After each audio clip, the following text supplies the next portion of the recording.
Okay, imagine you're riding Space Mountain, but someone forgot to turn the lights off. That was my experience on Skull Mountain at Six Flags Great Adventure, and I've got thoughts. Let's talk about it. Hey, thrill seekers, it's your guy, MattMachine, back with another honest theme park review, and today we're diving into the spooky, or not so spooky, Skull Mountain. It's supposed to be one of those fun little indoor coasters that surprises you in the dark, but my ride kind of felt like I was coasting through someone's garage.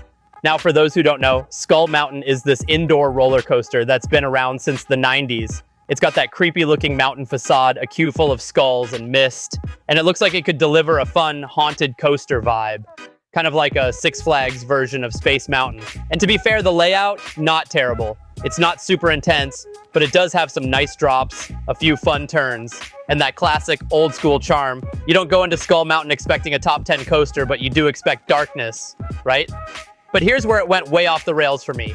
When I rode it, a giant garage door on the side of the building was wide open. I'm not joking. Light was pouring in like someone opened the fridge at 3 a.m. It totally ruined the ride's main gimmick, that you can't see what's coming next thrill. Every drop, every turn, lit up like backstage at a concert. It honestly felt like the anti-Space Mountain. That ride uses darkness to make 30 mph feel like 60. Skull Mountain, it was giving Home Depot warehouse with track in it energy. The entire illusion, gone.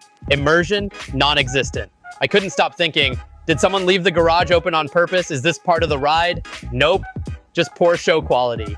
Now look, I don't want to completely write this ride off. I do plan to give Skull Mountain another chance, especially in 2026 when Six Flags Great Adventure is adding that insane 400+ foot free spinning shuttle coaster. I'll be back in the park, and yes, I'll be back on Skull Mountain too. Hopefully this time with the lights off and the garage door closed like it's supposed to be. So yeah, Skull Mountain had potential, but on the day I rode it, it just didn't hit. If you've ridden it and had a better experience, or maybe even worse, let me know in the comments. I really want to hear if this was just bad luck or a common thing. If you enjoyed this honest review, smash that like button.